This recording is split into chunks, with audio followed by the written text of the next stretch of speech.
Jason Derulo. Come on, shit. Everybody's looking for love. Oh, ain't that the reason you're at this club? Oh, you ain't gon' find a dance with him. No, I got a better solution for you, girl. Oh, just leave with me now. Say the word and we'll go. I'll be your team. Welcome to your Week 6 recap. First of all, I want to apologize if the quality of this video is lacking.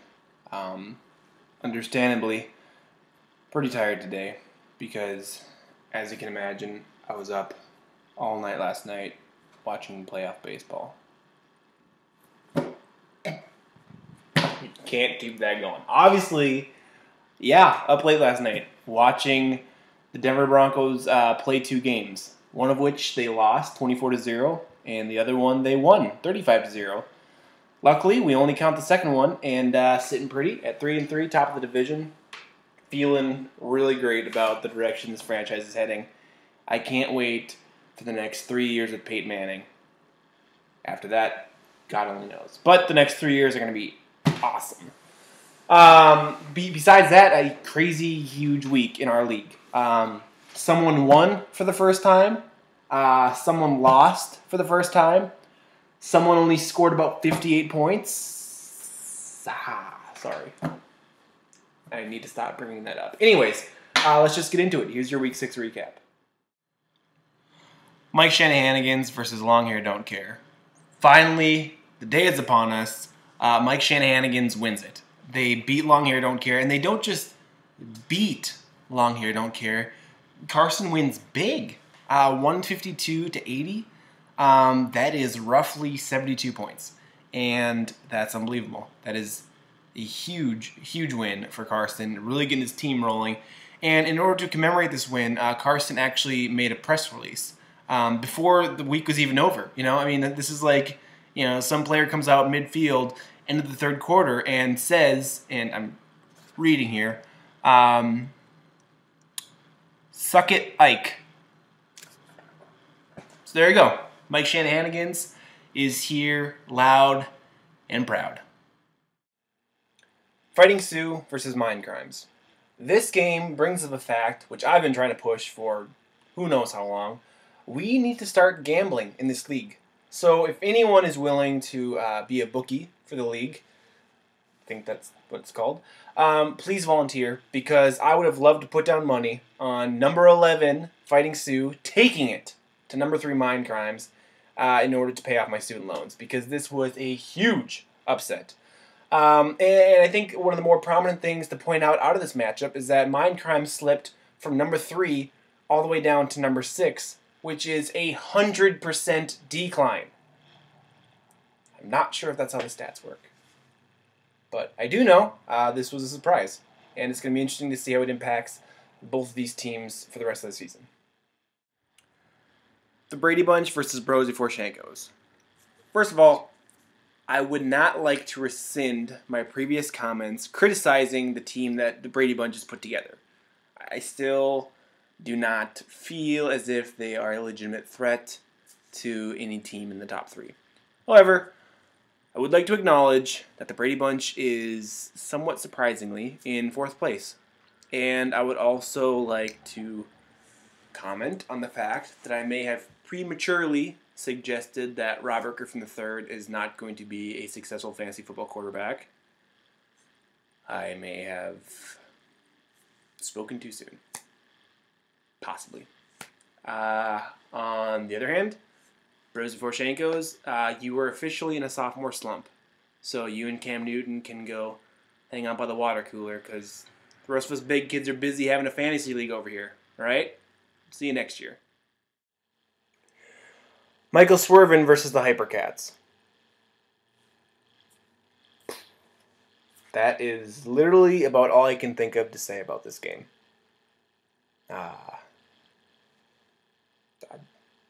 Geez, Michael Swervin, you sure were lucky to play against Hypercats, because you only scored like 94 points, and that wouldn't beat most teams.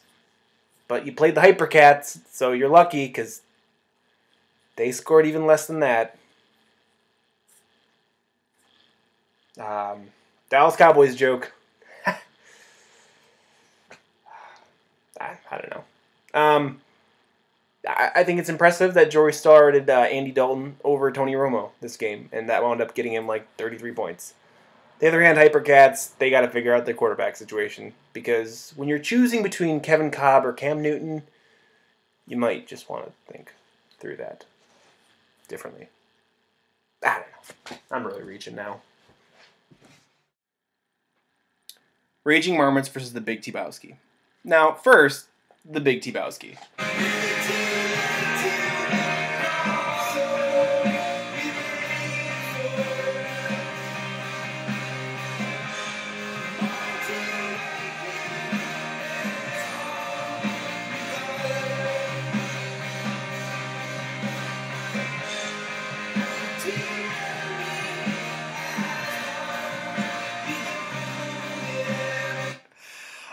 But on the other hand, Raging Marmots continues to look like an impressive team who's going to be competing in the playoffs. They have every position filled with a solid starter, and barring any injuries or setbacks, it looks like they're going to be competitive for a while. Dr. X's and O's versus Wanted Dead or Alive. I'm sure you were all just psyched to hear me talk about this, because finally Ryan beats the number one team, kills the number one team in the league, and he's gonna rant and rave about how awesome his team is, and no, not gonna happen. Yeah, it was great to win, and it's great to eliminate the last undefeated team in the league, but Aaron Rodgers threw 6 touchdowns, and that's fun to watch, but kind of takes away from the reality of the victory. It feels kind of good that I still could have started Ryan Tannehill and still won. I should just talk about that. I could have started Ryan Tannehill and still won. Whatever. Anyways, good game, and I'm sure it won't be the last one. This week's game of the week is between Long Hair Don't Care and Bros Before Shankos. The reason I've created this as the game of the week is because these two teams are at a very crucial crossroads. A very crucial crossroads in their season. If you look at it, Long Hair Don't Care is sitting at 3-3. Early on in the season, they looked like they'd be a contender, but they've kind of hit a rough patch. On the other hand, Bros Before Shankos, and I know I've said this a couple times already, bit of a slump, especially compared to his championship year last year. So, that being said, Bros Before Shankos 2-4. Long Hair Don't Care 3-3. They're kind of on the cusp of the bottom half of the league and the middle of the league where everything's possible.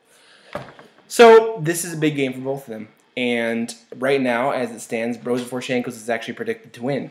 But we all know what predictions mean in this league. And so I'm looking forward to seeing who's going to come out on top, who's going to put the best team on the field, and who's going to walk away with the victory.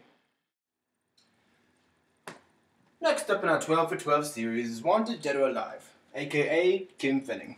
Now, the interesting thing about Ms. Fenning is that out of all the members of the league, she is the one whom I have almost acquired a felony with. And I don't want to give away too many details because I'm relatively sure the police of Northern Virginia are still searching us out. However, there was an indecent exposure, and I won't tell you on whose part, but someone had to pee fairly badly. And the cops were involved, there was a quick getaway, and these are a couple of the reasons why she is my favorite aunt. That being said, she has been a crucial member of this league. She has a championship under her belt, and we all hope that she will continue as one of the prominent mothers of this league.